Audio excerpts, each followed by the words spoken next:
नमस्कार विद्यार्थी मित्रांनो, सगळ्याचं मी स्पेशल टार्गेटेड पॉलिटी बॅचमध्ये महत्त्व जाणून घेतल्याबद्दल आभार मानतो। कारण का बऱ्याच मुलांचा खूप चांगला प्रतिसाद मिळत आहे आपल्याला आणि दिवसेंदिवस मुलांची चौकशी वाढलेली आहे की सर आम्हाला ही बॅच जॉईन करायची आहे। त्याच्यामुळे मित्रांनो, तुम्ही बॅच घेतलेली आहे, तुमचं फक्त तुम्ही काम करायचं ते म्हणजे की लेक्चर व्यवस्थितपणे सगळे बघा। लेक्चरमध्ये काही अडचण आली तर माझ्यापर्यंत पोहोचवा। तुम्हाला आउट ऑफ मार्क द्यायची माझी जो प्रण आहे तो मी 100% पूर्ण करणार आहे 2025च्या सर्व परीक्षांमध्ये। तर आतापर्यंत आपण जवळपास 7 ते 8 प्रश्नांसाठीचा कंटेंट कव्हर केलेला आहे। त्या व्यतिरिक्त काही करू नका। घटना दुरुस्ती ज्यामध्ये ॲडिशनल बहुमताचे प्रकार असेल, घटना दुरुस्तीची प्रक्रिया असेल किंवा रिसेंटली झालेल्या घटना दुरुस्त्या असतील, त्याबद्दलचं सेशन मी तुम्हाला सेपरेट अवेलेबल करून देईलच। तर आता आपण सुरुवात करतोय ते म्हणजे शासन व्यवस्थेला। आणि मी सांगितल्याप्रमाणे जर तुम्ही सिलेबस डिकोडिंगचं माझं लेक्चर बघितलं असेलच पहिलं, अर्थातच तुम्ही बघितलेलं आहेच ते, तर त्यामध्ये इथून पुढचा जो अभ्यास आहे का पोरांनो, तो आपल्याला कंपॅरिझनने अभ्यास करायचा आहे। थोडा तुलनेने आतापर्यंत जो केला अभ्यास त्यापेक्षा थोडा वेगळ्या पद्धतीने आपला हा अभ्यास कव्हर करायचा आहे। त्याच्यामध्येच तुम्हाला माहिती आहे शासन व्यवस्थेचे जेव्हा तुम्ही ऑर्गन विचार करता किंवा अंग बघता कुठले कुठले आहेत, बैलगाडीचं उदाहरण मी दिलेलं तुम्हाला आठवत असेल बघा। तर त्यामध्ये कायदेकारी मंडळ आहे, त्यालाच आपण लेजिस्लेचर म्हणूयात, ज्याचं काम कसं काय आहे तर देशासाठी कायदे करणे किंवा कायदे बनवणे असं पण तुम्ही त्याला म्हणू शकता। दुसरं आहे कार्यकारी मंडळ, ज्याला एक्झिक्युटिव्ह म्हटलं जाईल, ज्याचं काम काय आहे की कायदे मंडळाने केलेल्या कायद्यांची अंमलबजावणी करणे म्हणजे इम्प्लिमेंटेशन त्याचं करणं। आणि न्यायमंडळाचं काम काय आहे तर देशातल्या विविध घटकांमध्ये निर्माण होणाऱ्या विवादांची सोडवणूक करणं। थोडक्यात काय की यांनी केलेले कायदे, यांनी अंमलबजावणी केलेले कायदे या सगळ्यांची घटनात्मक वैधता तपासणं हे काम कोणाचं आहे, न्यायव्यवस्थेचं। कारण का आपल्या देशामध्ये सर्वोच्च आपलं संविधान आहे आणि या संविधानानुसारच प्रत्येक गोष्ट चालली पाहिजे असं न्यायालयाचा रोल असतो। कारण का त्या संविधानाचं संरक्षण करणं हे काम कोणाचं आहे, आपल्या न्यायव्यवस्थेचं सांगता येऊ शकतं। आणि जो चौथा ऑर्गन आहे ज्याला तुम्ही प्रसार माध्यम म्हणता, जो खरंच भारतामध्ये किती महत्त्वाचा रोल पार पाडतो हे त्या उदाहरणामधून तुम्हाला सांगितलं होतं। यामध्ये बघा आता संघराज्य म्हणजे केंद्राचं किंवा युनियन गव्हर्नमेंट ह्याची रचना कशी बघितलेली आहे आपण, ज्यामध्ये संसदेमध्ये काय काय होतं, राष्ट्रपती आहे, राज्यसभा आहे आणि लोकसभा आहे। ओके, हे 3 घटक मिळून संसद बनते। कार्यकारी मंडळ राष्ट्रपती, उपराष्ट्रपती, पंतप्रधान, त्यासोबतचं मंत्रिमंडळ आणि भारताचा महान्यायवादी। आणि न्यायमंडळामध्ये जर तुम्ही बघितलं असेल तर आपल्या न्यायमंडळाचं वैशिष्ट्यपूर्ण काय आहे, आपली न्यायमंडळ हे कसं आहे, स्वतंत्र न्यायव्यवस्था आहे, जी आपण अमेरिकेकडून तरतूद घेतलेली होती ही। आणि आपली न्यायव्यवस्था ही एकेरी स्वरूपाची आहे, त्याच्यामुळं अधिकारांचं विभाजन हे तुम्हाला न्यायमंडळामध्ये कुठंच दिसणार नाही बरं का। डिव्हिजन ऑफ पॉवर ज्याला आपण म्हणतो हे ज्युडिशरीमध्ये कुठंच नाही। इकडं मात्र अधिकारांची काय आहे, विभागणी आहे आणि ती घटनेने केलेली आहे। केंद्र राज्य संबंध शिकताना सुद्धा तुम्ही या अधिकारांची विभागणी तुम्हाला बघायला मिळेल, परंतु इकडे तुम्हाला कुठेही अधिकारांची विभागणी बघायला मिळणार नाही। तर हे न्यायमंडळ सुद्धा त्या अर्थाने सुप्रीम कोर्ट आपल्याला केंद्राच्या अर्थाने डिस्कस करावं लागेल, त्याला तुलनात्मक दृष्ट्या आपण उच्च न्यायालय बघणार आहोत। इथे एक नोट डाऊन गोष्ट तुम्ही केली पाहिजे, ते म्हणजे कुठली की या कार्यकारी मंडळामध्ये बऱ्याच लोकांचं कन्फ्युजन होतं की कोणाकोणाचा समावेश होतो आणि कोणाचा होत नाही। तर राष्ट्रपती कलम 52 नुसार आहे, उपराष्ट्रपती कलम 63 नुसार आहे, पंतप्रधान आणि केंद्रीय मंत्रिमंडळासाठी 74 आणि 75 ही 2 कलम अभ्यासावे लागतात।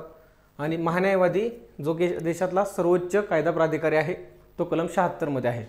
परंतु या कार्यकारी मंडळामध्ये महालेखापाल किंवा ज्याला आपण कॅग म्हणतो बघा, controller and auditor general, controller and auditor general, ज्याची तरतूद 148 ते 151 मध्ये आहे, परंतु त्याचा समावेश कार्यकारी मंडळामध्ये होत नाही।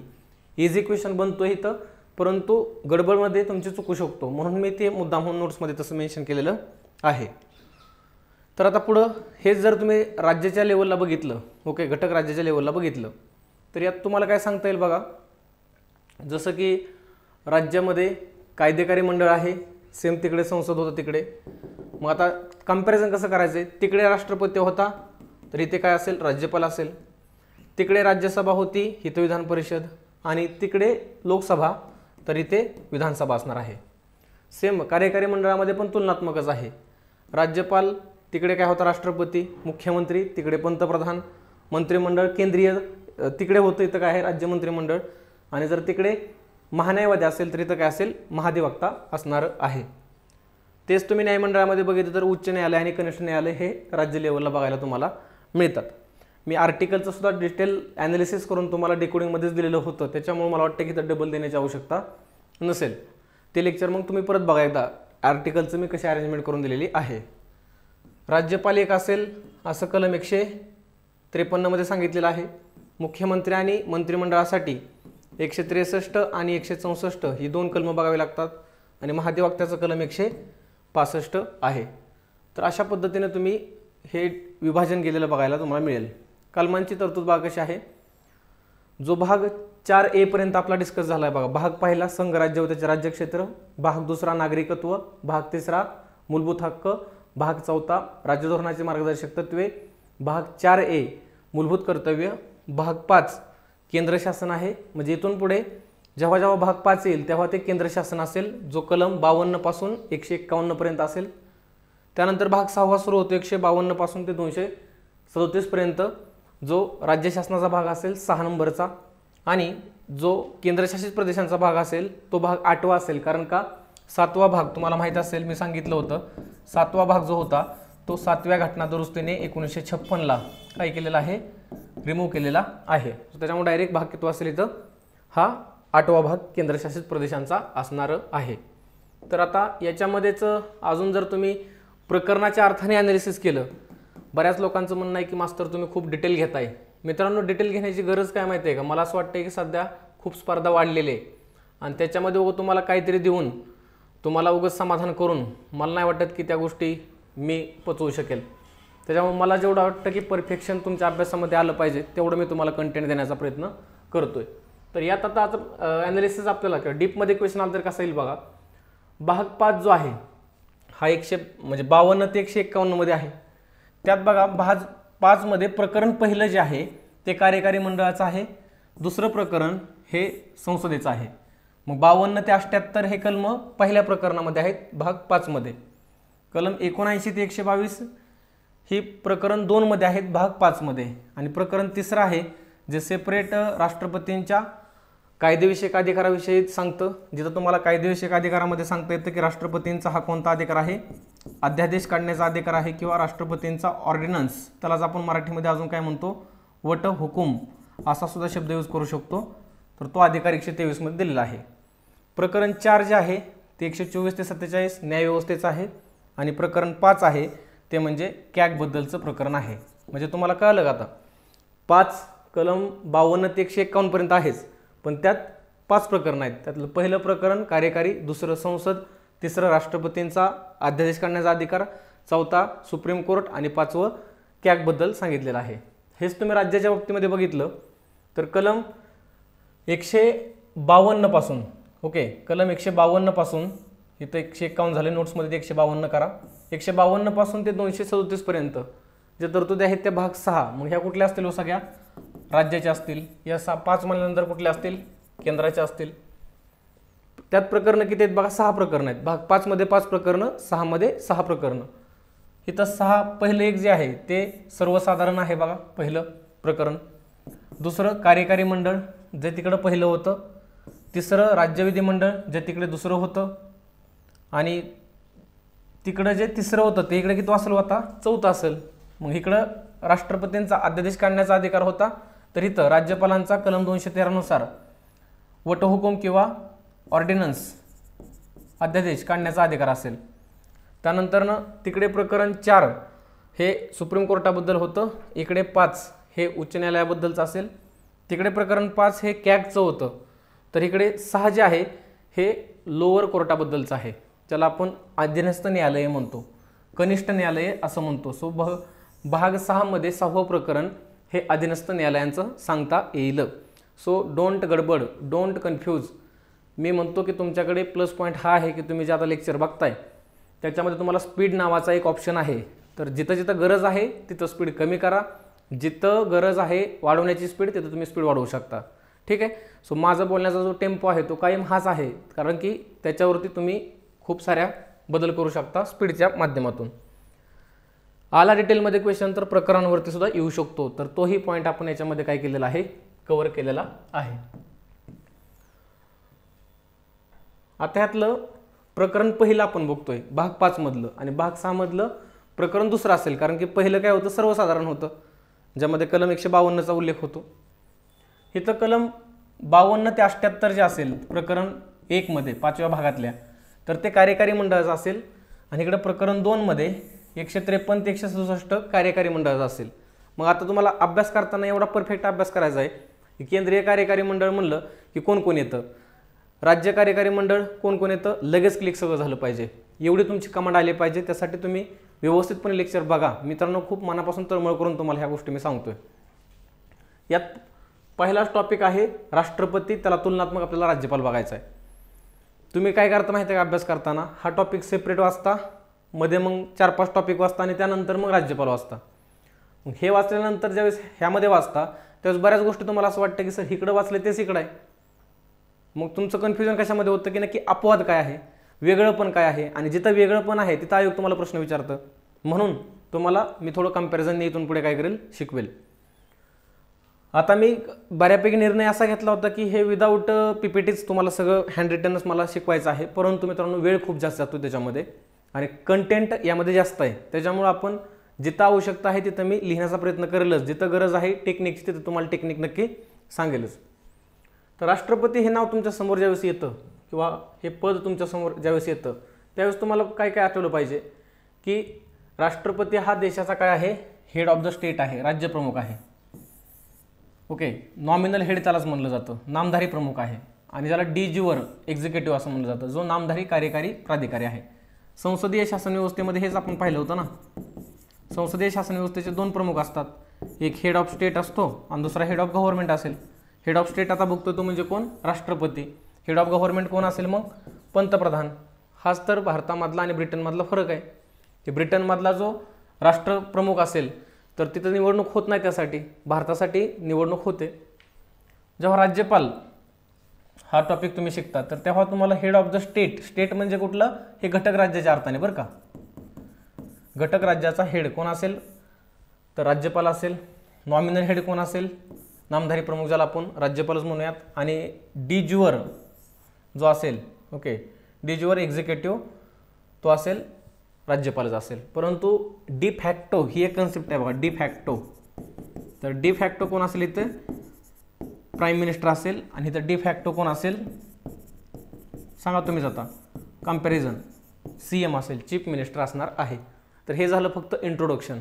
मला वाटतं की हे इंट्रोडक्शन तुमच्यासाठी करून देणं खूप गरजेचं होतं. एक आयडिया तुम्हाला आली असेल ते म्हणजे की आता इथून पुढे आपल्याला तुलनात्मकच अभ्यास करायचा आहे. So let start from article, first article. Okay, background green राहिलेला आहे परंतु एवढा काय तुम्हाला त्रास देत नाही मला वाटते, ग्रीन असला तरी पण यू कॅन अंडरस्टँड. त्यामध्ये बघा राष्ट्रपती आणि इकडे राज्यपाल. कलम 52 आपल्याला डिस्कस करायचं आहे. कलम 52 काय सांगतं की भारताचा एक राष्ट्रपती असेल, हे कलम 52 मध्ये सांगितलेलं आहे. त्याच वेळेस तुम्ही तुलनात्मक इकडे घटक राज्यामध्ये काय बघणार, कलम 153. बघा हे तुलना तुम्हाला जमली पाहिजे बरं का. तिकडे 52 तर इकडे काय आहे 153, की प्रत्येक राज्याला एक काय असेल, राज्यपाल असेल. परंतु 7वी घटनादुरुस्ती 1956 ही महत्त्वाची आहे, अतिशय महत्त्वाची आहे. बघा ह्या घटनादुरुस्तीनुसार एकाच व्यक्तीची 2 किंवा अधिक राज्यांच्या राज्यपाल म्हणून नेमणूक केली जाऊ शकते. ह्यालाच तर तुम्ही काय म्हणता, कॉमन गव्हर्नर. ह्यालाच तुम्ही काय म्हणता, कॉमन गव्हर्नर असं म्हणता. हे झालं 153 मध्ये. तिकडे राष्ट्रपती एकच आहे ना, त्याला कशाला अजून तुम्हाला कॉमन करायचं आहे, देश एकच आहे आपला. इथे मात्र 7वी घटनादुरुस्ती 1956. 7व्या घटनादुरुस्तीबद्दल अजून तुम्ही तुमच्या नोट्समध्ये जेव्हा प्रिंट काढचाल किंवा तुम्ही लेक्चर बघचाल त्यात ॲडिशन करून घेऊ शकता. जसं की याच घटनादुरुस्तीने 7वा भाग आपल्या घटनेतला रद्द करून टाकला. याच घटनादुरुस्तीने हायकोर्टाबद्दल पण हेच सांगितलं की एक हायकोर्ट किंवा एक उच्च न्यायालय हे 2 राज्यांसाठी संयुक्त उच्च न्यायालय म्हणून काम करू शकतं. जसं आपलं बॉम्बे हायकोर्ट बघा महाराष्ट्रासाठी आणि गोव्यासाठी पण काम करतंय. तेच तुम्ही म्हणू शकता SPSC म्हणजे राज्य लोकसेवा आयोग, ज्याची तयारी आपण करतोय. MPSC, SP म्हणजे काय, स्टेट म्हणलं जाईल ह्याला, पण आपलं स्टेट कुठलं आहे, M म्हणजे महाराष्ट्र आहे म्हणून आपण त्याला MPSC म्हणतो. सो एक राज्य लोकसेवा आयोग हा 2 राज्यांसाठी संयुक्त राज्य लोकसेवा आयोग म्हणून काम करू शकतो. हे सुद्धा 7व्याच घटनादुरुस्तीने सांगितलं होतं. याचं एक्झाम्पल जे आहे बेस्ट ते म्हणजे पंजाब आणि हरियाणासाठी 1966 मध्ये स्थापन झालेला joint state public service commission. तर हे तुम्ही ॲडिशन केलं पाहिजे त्या वेळी. त्यानंतर आता पुढचं कलम राष्ट्रपतीमध्ये कलम 53 काय सांगते, 53 मध्ये 2 क्लॉज आहेत, 53(1) आणि 53(2). 53(1) काय सांगते की भारताच्या म्हणजे भारताचे सर्व कार्यकारी अधिकार, कलम 53(1) नुसार भारताचे सर्व कार्यकारी अधिकार कोणाकडे असतील, राष्ट्रपतींकडे असतील. म्हणजे राष्ट्रपतींची सही झाल्याशिवाय इम्प्लिमेंटेशन होऊ शकत नाही कुठल्याही कायद्याचा, हा त्याचा अर्थ होतो. तेच तुम्ही इकडं कलम 154 मध्ये बघाल तर घटक राज्याचे सर्व कार्यकारी अधिकार कोणाकडे असतील हो, राज्यपालाकडे असतील. तर हे सांगितलेलं आहे 53(1) मध्ये आणि इकडे 154 मध्ये. इकडे 53(2) एक एक्स्ट्राचं कलम त्यांनी दिलेलं आहे. त्यामध्ये काय सांगितलंय की राष्ट्रपती संघराज्याचा काय असेल, सरसेनापती असतील. म्हणजे तिन्ही दलांचे ते सरसेनापती असतील, चीफ इन कमांडर ज्याला म्हणलं जातं किंवा कमांडर इन चीफ म्हणलं जातं. आपल्याकडे बघा आर्मी आहे, नेव्ही आहे आणि एअरफोर्स आहे. ह्या तिन्ही दलांचे सरसेनापती 53(2) नुसार राष्ट्रपती असतात. हे तुम्हाला इथं नोट डाऊन करता आलं पाहिजे. आता थोड्या वेळासाठी काय करा माहिती आहे का, कलम 154 नंतर 155 जे तुम्ही बघणार आहे ना ते थोडं बाजूला ठेवा. कारण की आता तुम्हाला जरा जास्त वेळ कुठं लागेल 54 आणि 55 मध्ये कलमामध्ये. कारण का, राष्ट्रपतीसाठी मित्रांनो निवडणूक असते, नेहमी लक्षात ठेवा. आणि राज्यपालांसाठी निवडणूक कधीच नसते. राज्यपालांसाठी काय असते, नेमणूक असते. ठीक आहे. सो निवडणूक असल्यामुळे इथं आपल्याला थोडं डिटेलमध्ये बघावं लागेल. इकडे नेमणूक यांची कोण करणार, राष्ट्रपतीच करणार आहेत. ते कलम 155 नुसार आहे बघा. ते फक्त आपण नंतर बघूयात, अगोदर 54 आणि 55 कन्सेप्च्युअली क्लिअर करू. बघा राष्ट्रपतीची निवडणूक कलम 54 मध्ये सांगितलेली आहे. यात काय सांगितलेलं आहे की राष्ट्रपतीची निवडणूक कशी होते, अप्रत्यक्षपणे होते. आणि ही निवडणूक घेण्याचं काम इलेक्शन कमिशन ऑफ इंडिया म्हणजे भारताचा निवडणूक आयोग आहे तो करत असतो, तो निवडणूक कंडक्ट करत असतो. मग राष्ट्रपती निवडणूक असेल, उपराष्ट्रपतींची निवडणूक असेल, लोकसभा असेल, राज्यसभा असेल, विधानसभा, विधान परिषद या सगळ्यांच्या निवडणुका घेण्याचं काम म्हणजे केंद्रीय निवडणूक आयोगाचं असतं. क्लिअर. आणि ही जी निवडणूक होते ना एका निर्वाचक गणाकडून होते, ज्याला निर्वाचक गणाला काय म्हणलं जातं, इलेक्टोरल कॉलेज. त्याला इलेक्टोरल कॉलेज असं म्हणलं जाईल. मग मुद्दा हा आहे की हे इलेक्टोरल कॉलेज म्हणजेच आपल्या भाषेमध्ये काय की राष्ट्रपतीच्या निवडणुकीमध्ये कोण भाग घेतं आणि कोण घेत नाही असा एक प्रश्न विचारतं. तर ते क्लिअर करू बघा. तर हे काय म्हणत आहे, राज्यसभा आणि लोकसभा म्हणजे थोडक्यात हे काय झाली हो, संसद झाली. थोडं समजून घ्या इझी लँग्वेजमध्ये. राज्यसभा आणि लोकसभा मिळून काय झाली, संसद झाली. तसंच विधानसभा आणि विधान परिषद, परंतु इथं विधान परिषद शब्द लिहिलाय का, नाही. इथं काय सांगितलंय, फक्त विधानसभा. हो, इथं काय सांगितलं, फक्त विधानसभा. तिथं विधान परिषद का नसेल शब्द माहिती आहे तुम्हाला, कशामुळे नसेल, कारण का भारतातल्या प्रत्येकच राज्यामध्ये विधान परिषद पोरांनो नाही. भारतातल्या फक्त 6 राज्यांमध्ये विधान परिषद आहे. आणि जर इथं विधान परिषदला पण घेतलं असतं तर बाकीचे राज्य म्हणले असते की मग आमच्यावरती का अन्याय तुम्ही करताय, म्हणून इथं विधान परिषदला इन्व्हॉल्व केलेलं नाहीये. तसंच दिल्ली आणि पॉंडिचेरी, आता समजून घ्या, दिल्ली आणि पॉंडिचेरी तर काय आहेत, केंद्रशासित प्रदेश आहेत. मग या केंद्रशासित प्रदेशांना स्वतःची काय आहे, विधानसभा आहे. आता जर तुम्ही करंटमध्ये जर अपडेटमध्ये पाहिलं तर भारतामध्ये 8 केंद्रशासित प्रदेश आहेत बरोबर. या 8 पैकी स्वतःची विधानसभा असणारे 3 आहेत बरं का, जरी इथं 2 असले तरी सुद्धा. कारण की तिसरा कोण असेल, जम्मू आणि काश्मीर असेल. पण निर्वाचक गणामध्ये जम्मू काश्मीरचा अजून ह्याच्यामध्ये उल्लेख केलेला आहे का किंवा समावेश आहे का, नाहीये. निर्वाचक गणाचा जर याच्यामध्ये उल्लेख किंवा समावेश करायचा असेल तर तुम्हाला कलम 368 अंतर्गत काय करावे लागेल, घटना दुरुस्ती करावी लागेल. आणि 368(2) अंतर्गत ती घटना दुरुस्ती करावी लागेल. घटना दुरुस्तीचं लेक्चर बघताना तुम्हाला हे समजून जाईल की 368(1) काय आहे, 2 काय आहे. क्लिअर. सो त्याच्यामुळं इथं दिल्ली आणि पॉंडिचेरीची विधानसभा आहे, बाकी राज्यांमध्ये बाकी केंद्रशासित प्रदेशांमध्ये विधानसभा नाहीये. मूळ घटनेमध्ये जर आता आयोग काय म्हणेल माहिती आहे तुम्हाला की मूळ घटनेमध्ये दिल्ली आणि पॉंडिचेरी यांना राष्ट्रपतीच्या निवडणुकीमध्ये भाग घ्यायला संधी नव्हती दिली. 100% बरोबर असेल ना, कारण IMP करून सांगतोय बघा, हे लक्षातच ठेवा. 17वी घटना दुरुस्ती 1992ला झाली. ओके, 17वी घटना दुरुस्ती 1992ला, 70 कॉन्स्टिट्युशनल अमेंडमेंट 1992ची. यानुसार दिल्ली आणि पॉंडिचेरी यांना राष्ट्रपतीच्या निवडणुकीमध्ये भाग घ्यायला संधी मिळाली. बऱ्याच लोकांचे तो उत्तर चुकतं.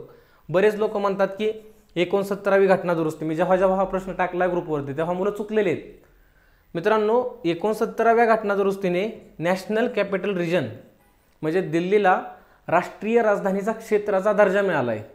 ह्याचा अर्थ असा नाही की त्यांना राष्ट्रपतीच्या निवडणुकीमध्ये भाग घ्यायचा चान्स मिळाला. त्यांना निवडणुकीमध्ये भाग घ्यायचा चान्स कुठल्या घटना दुरुस्तीने मिळालेला आहे? 70वी घटना दुरुस्ती 1992 नुसारच लक्षात ठेवायचं.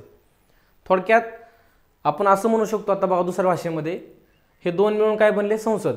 संसदेचे केवळ निर्वाचित सदस्य म्हणजे इलेक्टेड मेंबर, विधानसभांचे केवळ इलेक्टेड मेंबर आणि दिल्ली आणि पॉंडिचेरी या विधानसभांचे केवळ इलेक्टेड मेंबर हे सदस्य राष्ट्रपतीच्या निवडणुकीमध्ये पोरांनो भाग घेतात.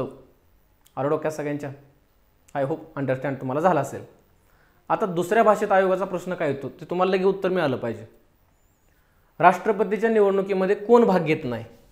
आता तुम्हाला सांगा उत्तर मिळतंय का? उत्तर सांगता येईल का? सांगा मला.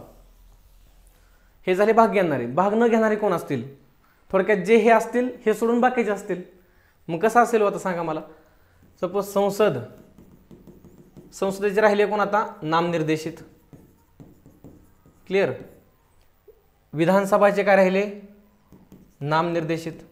प्लस विधान परिषदचे इलेक्टेड पण राहिले आणि नॉमिनेटेड पण राहिले बरं का पोरांनो, कारण तिथं विधान परिषदला आपण घेतलंच नव्हतं. आणि दिल्ली आणि पॉंडिचेरीचे नॉमिनेटेड हे सदस्य राष्ट्रपतीच्या निवडणुकीमध्ये भाग घेणार नाहीत. ठीक आहे. दुसऱ्या भाषेत सांगतो अजून थोडं कन्फ्यूज होऊ नका. संसद लोकसभा आणि राज्यसभा मिळून बनते.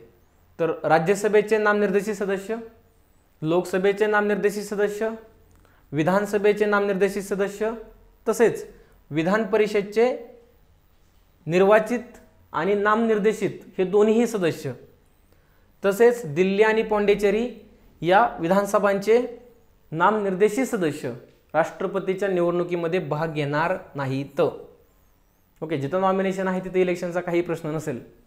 सो जिथं इलेक्शनचा मुद्दा असेल तिथं राष्ट्रपतीच्या निवडणुकीमध्ये त्यांना भाग घेता येईल. परंतु फक्त विधान परिषदचे इलेक्टेड मेंबरसुद्धा राष्ट्रपतीच्या निवडणुकीमध्ये भाग घेत नाहीत. हे आर्टिकल नंबर 54 मध्ये सांगितलेलं आहे. त्या रिलेटेड ज्या काही गोष्टी आहेत त्या सर्व मी तुम्हाला सांगितलेल्या आहेत. त्यानंतर पुढे कलम 55.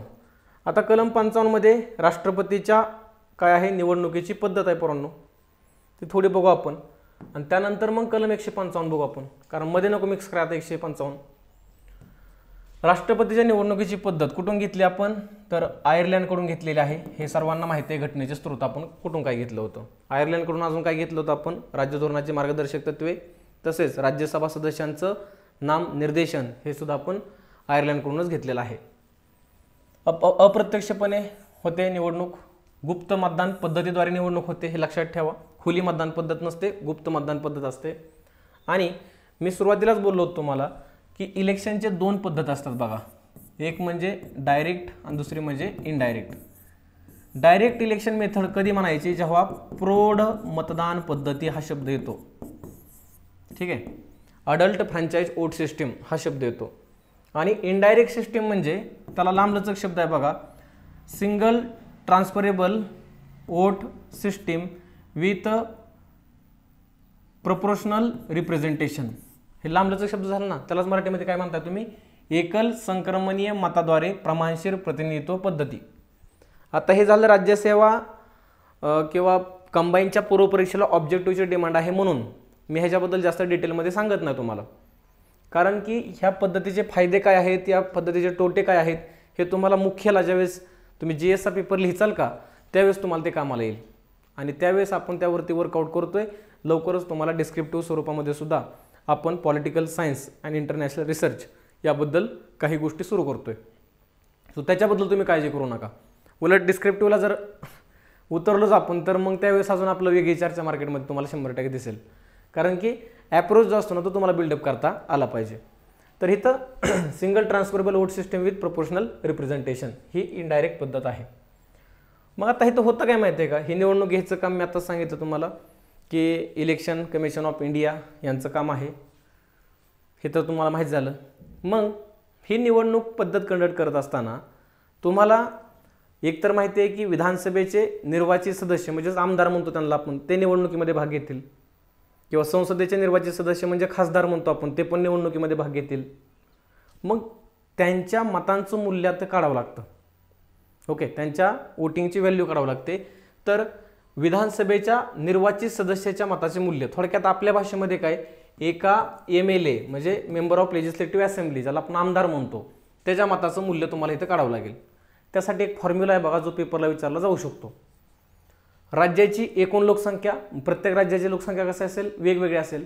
मग मला सांगा की जर तुम्ही एका आमदाराच्या मताचं मूल्य हे जर त्या राज्याच्या लोकसंख्येच्या आधारावरती काढत असाल, तर भारतातल्या प्रत्येक राज्यातल्या आमदाराच्या मताचं मूल्य हे सारखं असेल का? अजिबात नाही. का नसेल सारखं? कारण की त्या राज्याची लोकसंख्या ही कशी आहे, वेगवेगळी आहे. त्याच्यामुळं इथं आपण महाराष्ट्राचा फक्त काय करू, विचार करू. राज्याची एकूण लोकसंख्या भागिले राज्य विधानसभेतील निर्वाचित म्हणजे निवडून दिलेल्या सदस्यांची एकूण संख्या, ओके, गुणिले 1/1000 हा झाला फॉर्म्युला. कशासाठी? व्हॅल्यू ऑफ 1 MLA वोट, एका आमदाराच्या मताचं मूल्य काढण्यासाठी. आता हिथं जे आहे ना, लक्षात ठेवा राज्याची एकूण लोकसंख्या. मग कुठली ध्यानातली, तुम्ही म्हणाल की सर कुठली लक्षात ठेवायची किंवा कुठली पेपरला विचारली जाते, तर 1971ची जनगणनेचे आकडे विचारात घेतले जातात. हे तुम्हाला संसद शिकत असताना अजून थोडं काय होईल, क्लिअर होईल. कारण का मित्रांनो, 1971 नंतर पुढे जाऊन भारतातलं लोकसंख्या धोरण पहिलं जाहीर झालं, मला वाटतं 1976 मध्ये. 1976ला फर्स्ट पॉप्युलेशन पॉलिसी आपण इंट्रोड्यूस केली होती. त्यानुसार भारतातल्या बऱ्याच राज्यांनी लोकसंख्या नियंत्रणामध्ये आणण्याचा प्रयत्न केलं, कळतंय. त्यामध्ये उदाहरणार्थ केरळ राज्य, जिथली लोकसंख्या त्यांनी नियंत्रणामध्ये आणली, त्यांची साक्षरता त्यांनी वाढवली. दुसऱ्या बाजूला उत्तर प्रदेशसारखं एखादं राज्य, बिहारसारखं राज्य, जे दिवसेंदिवस वर्षानुवर्ष त्यांची लोकसंख्या वाढतच चाललेली. म्हणजे एक इंटरेस्टिंग गोष्ट तुम्हाला माहीत असेल की उत्तर प्रदेशची जेवढी लोकसंख्या आहे, आपल्या महाराष्ट्राची जेवढी लोकसंख्या सध्याची आहे, तेवढ्या लोकसंख्येपेक्षा कमी लोकसंख्या असलेले काही देश आहेत जगात. म्हणजे एका देशाची लोकसंख्या आणि आपली एका राज्याची लोकसंख्या इज इक्वल टू आहे. ह्याचाच परिणाम म्हणून आपण आज जगामध्ये लोकसंख्येच्या बाबतीमध्ये नंबर 1ला गेलेलो बघायला मिळतो. बाकी कुठे 1 नंबरला आपण शक्यतो नाही आहे चांगल्या गोष्टींमध्ये. तर 1971चीच का लोकसंख्या इथं घेतली जाते, ह्याचं कारण तुम्हाला सांगतो की जर लोकसंख्येच्या आधारावरती तुम्ही आमदारांच्या मताचं मूल्य काढताय, तर मग ज्या राज्याची लोकसंख्या जास्त असेल त्याच राज्याला इथं वोटिंग व्हॅल्यू कशी असेल, जास्त असेल ना. मग जो राज्य लोकसंख्या कमी करण्याचा प्रयत्न करतंय ते राज्यामध्ये म्हणलं आमचं काय चुकतंय का, आम्ही इथं लोकसंख्या कमी करतो म्हणजे आमचं चुकतंय का, आमची वोटिंग व्हॅल्यू कमी करताय का. या कारणामुळं 1971चीच आकडेवारी विचारामध्ये घेतली जाते. कारण का 2001ला 84व्या घटना दुरुस्तीने स्पष्टपणे सांगितलेलं आहे की 2026 नंतर घेण्यात आलेल्या पहिल्या जनगणनेचे योग्य आकडे प्रकाशित होईपर्यंत 1971चीच आकडेवारी विचारात घेतली जाईल. म्हणजे आज महाराष्ट्रातल्या आमदाराचं मताचं मूल्य तुम्हाला काढायचं असलं तर ती 1971चीच लोकसंख्या विचारात घेतली जाते. समजतंय? सो ह्यात जर तुम्ही पाहिलं तर इथं काय होईल, महाराष्ट्राची एकूण लोकसंख्या 1971ची होईल. आता तुम्हाला गणित वगैरे करून मला सांगणं वाटते आवश्यक नाही आहे, समजलं असावं तुम्हाला. पेपरमध्ये काय गणित तुम्हाला विचारणार नाही आहेत, वोटिंग व्हॅल्यू वगैरे किती आहे, समजतंय. तर 1971ची महाराष्ट्राची लोकसंख्या भागिले 288 होईल, गुणिले 1/1000 होईल, कळतंय. तर हे जर तुम्ही केलं कॅल्क्युलेशन, तर माझ्या माहितीप्रमाणे आता तोंडी जरी आपण कॅल्क्युलेशन केलं ना बघा, तर इथं 4 कोटीच्या आसपास लोकसंख्या होती महाराष्ट्राची.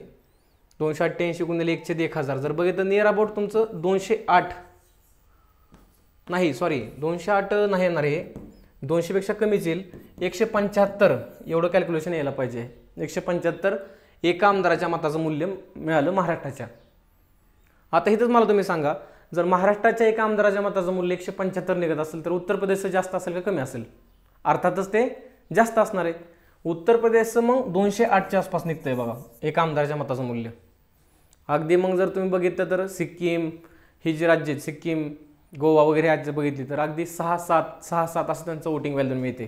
कारण की हे सगळं करणं डिपेंड आहे लोकसंख्येच्या आधारावरती डिपेंड असल्यामुळं. सो आता हे एका आमदाराचं मताचं मूल्य मिळालं. मग आता काय केलं जाईल, याला गुणिले 288 केलं जाईल ना, कारण की महाराष्ट्रातल्या एकूण विधानसभेचे निर्वाचित आमदार किती आहेत, 288 आहेत. तर हे जवळपास 50,000च्या आसपास येते बघा. म्हणजे महाराष्ट्रातल्या एका आमदाराचं मताचं मूल्य निघलं तुमचं 175, त्याला तुम्ही 288ने जर गुणलं तर सगळ्या आमदारांच्या मताचं मूल्य तुम्हाला मिळालं, कळतंय, आणि मिळून तुम्हाला 50,000च्या आसपास मिळालं. मग भारताच्या ज्यावेळेस तुम्ही राष्ट्रपतीसाठी एका खासदाराच्या मताचं मूल्य काढचाल का यानंतर, त्यावेळेस तुम्हाला फक्त महाराष्ट्राच्या आमदारांच्या मताचं मूल्य विचारात घेऊन चालणार नाही ना, तर भारतातल्या इतर राज्य जे आहेत, अदर स्टेट जे आहेत, त्या सगळ्या राज्यांच्या मतांचं मूल्य काढावं लागेल आणि त्या सगळ्यांची बेरीज करून तुम्हाला खासदाराच्या मताचं मूल्य निघू शकतं, कळतंय. मग हे जर तुम्ही बघितलं प्रत्येक राज्याच्या आमदाराच्या मताचं मूल्य तर 5 लाखाच्या आसपास होतं आहे बघा. 4.5 ते 5 लाखाच्या आसपास भारतातल्या एकूण, भारतातल्या म्हणतोय, भारतातल्या सगळ्या आमदारांच्या मतांचं मूल्य 5 लाखाच्या आसपास निघतंय. हे झालं आमदाराच्या मताचं मूल्य. त्यानंतर आता खासदाराच्या मताचं मूल्य कसं काढलं जातं बघा, म्हणजे संसदेच्या निर्वाचित सदस्यांच्या मताचं मूल्य, हा त्याचा दुसऱ्या भाषेमध्ये अर्थ होतो. संसदेचा मग लोकसभेचा असो किंवा राज्यसभेचा असतो, आपण त्याला खासदारच म्हणतो ना, म्हणून मी तुम्हाला इथं खासदार हा शब्द वापरतोय. हा शब्द तुम्हाला जास्त वापरत नाहीये, तो निर्वाचितच असणार आहे, निवडून दिलेलाच असणार आहे. नॉमिनेशनचा इथं काय प्रश्न असेल का? नसेल. ह्याचा फॉर्म्युला काय बघा, भारतातील सर्व राज्यातील सर्व निर्वाचित विधानसभा सदस्यांच्या मतांचं एकूण मूल्य, म्हणजे जेच मग सांगितलं तुम्हाला 5 लाखाच्या आसपास मिळालं होते, भारतातल्या सगळ्या आमदारांच्या मतांचं मूल्य तुम्ही एकत्र केलं, भागिले त्याला काय केलं, संसदेमधल्या निवडून दिलेल्या म्हणजे निर्वाचित सदस्यांची एकूण संख्या. मग संसदेमध्ये तुम्ही बघितलं तर लोकसभा आणि राज्यसभा आहे, बरोबर का. लोकसभेचे किती निवडून दिले जातात? 543. राज्यसभेचे किती निवडून दिले जातात? 233. कारण का बाकीचे 12 जे आहेत, 245 जे सध्याचे आहेत, त्यातले जे 12 राहत आहेत ते राष्ट्रपती नॉमिनेशन करतात, 12 सदस्यांचं नॉमिनेशन करतात. ह्याची टोटल किती होती? मला वाटतं 3 आणि 3 6, 3 आणि 3 6 आणि 5 आणि 2 7, नाही 4 आणि 3 7, 776 हे काय होते एकूण संसदेमधल्या खासदारांची निर्वाचित संख्या. मग ह्याला जर तुम्ही 5 लाखाच्या आसपास जी आकडेवारी निघाली होती एकूण आमदारांच्या मताचं मूल्य 5 लाख, मी सिंपल लिहितो 5L भागिले 776 केलं तर तुम्हाला ह्याचा भागाकार 708च्या आसपास मिळतो बघा. म्हणजे value of 1 member of parliament, एका खासदाराचं मताचं मूल्य किती निघालं? 708 निघालं. क्लिअर. याला तुम्हाला किती करावं लागेल गुणिले? 776 करावं लागेल. तर हे सुद्धा जवळपास 5 लाखाच्या आसपास येईल. म्हणजेच राष्ट्रपतीच्या निवडणुकीमध्ये 10 लाखाच्या आसपास काय होतं? वोटिंग होतं. हे सगळ्याला आता मला वाटतं समजलेलं असावं. क्लिअर. बघा तुम्ही रिपीट बघा, 1-2 वेळा बघितलं तर तुमचं हे पाठ होऊन जाईल. बऱ्याच मुलांना ह्या गोष्टी समजत नाहीत, म्हणून मी थोडं लेक्चरमध्ये हे डिटेलमध्ये सांगण्याचा प्रयत्न करत असतो आणि सोप्या भाषेमध्ये सांगायचा आपण प्रयत्न करतोय. हे सगळं झाल्यानंतर ना निर्वाचक कोटा कसा काढला जातो बघा. निर्वाचक कोटा एकूण मतं जी आहेत ही 10 लाखाच्या आसपास ती इथं विचारात घेतली जातात, भागिले 1 अधिक 1 म्हणजे असे भागिले त्याला किती जातं? 2, म्हणजे 50% निघणार नाही ह्याचे तुम्हाला. ओके. ह्याला फर्स्ट पास्ट पोस्ट सिस्टीम म्हणलं जातं बरं का. ह्याला भागिले 2 केलं जाईल, प्लस ह्याला काय केलं जाईल? 1 ॲड केला जाईल. मग सपोज तुम्हाला समजा की 10 लाख मतदान झालं, भागिले 2 केले प्लस 1 केलं तर तुम्हाला इथं भागाकार केल्यानंतर किती येतं? 5 लाख येत आहेत. म्हणजे जोपर्यंत 5 लाख अधिक 1 म्हणजे 5 लाख 1 मतं मिळत नाहीत तोपर्यंत तो व्यक्ती राष्ट्रपती होणार नाही. ह्याला काय म्हणलं जातं? निर्वाचक कोटा असं म्हणलं जातं. मला वाटतं तुमचं हे बऱ्यापैकी आता कव्हर झालेलं असावं. आणि ह्यात एक आता अजून तुम्हाला दुसरी गोष्ट सांगतो की निवडणूक कशी होती नेमकी. आता समजून घ्या, इथं 2 मेंबर्स उभा राहिलेत असं विचारात घेतलंय. आता बाकीचे मेंबर आपण बघू. तर याच्यामध्ये सपोज A, B आणि C, लक्ष द्या बरं का, हे 3 मेंबर उभा राहिलेले आहेत राष्ट्रपतीच्या निवडणुकीसाठी. क्लिअर. हे उभा राहिलेले आहेत. तर मतदान एक्झाम्पलसाठी आपण फक्त 100च विचारात घेऊ. 100च मतदान आहे. पहिली फेरी झाली. पहिल्या फेरीच्या अखेर म्हणजे ह्या तिघांना जे मतदार असतील ना त्यांना काय केलं जातात? चिठ्ठ्या दिल्या जातात. त्यामध्ये त्यांना तुम्हाला प्रेफरन्स द्यावे लागतात. मग कोणाला वाटतं की मला 1ला द्यायचं आहे, कोणाला वाटतं मला 2 नंबरला Cला द्यायचं आहे आणि 3 नंबरला Bला द्यायचं आहे. सो प्रत्येकाचे प्रेफरन्स कसे असतील? वेगवेगळे असतील. मग त्या सगळ्यांचे प्रेफरन्स झाल्यानंतर ना पहिली फेरी काउंटिंगची घेतली जाते, मतमोजणीची घेतली जाते. याच्यामध्ये Aला सपोज अशी समजा की तुम्ही 40 मतं पडली. ओके. Bला किती पडली? बीला आपण म्हणूयात की किंवा एला जरा थोडं सोपं कॅल्क्युलेशन करण्यासाठी एला किती मतं पाडू आपण, एला मतं पाडू पोरांनो आपण 30 मतं पाडू. ओके. बीला किती पाडू, 25 मतं पाडू.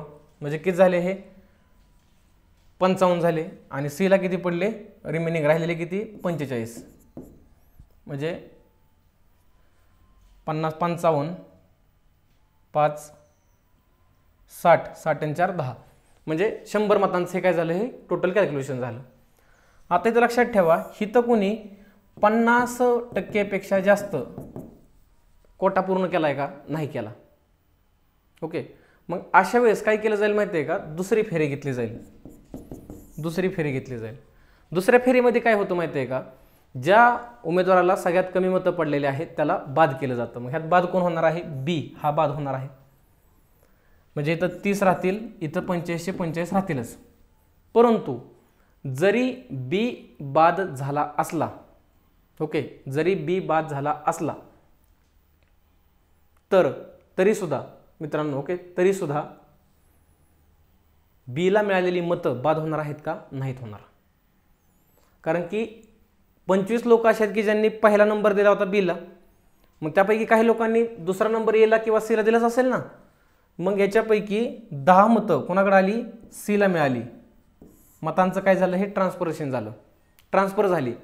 व्यक्ती तर बाद झालाय, पण त्याची मतं बाद होतात का, मतं बाद होत नाहीत. क्लिअर.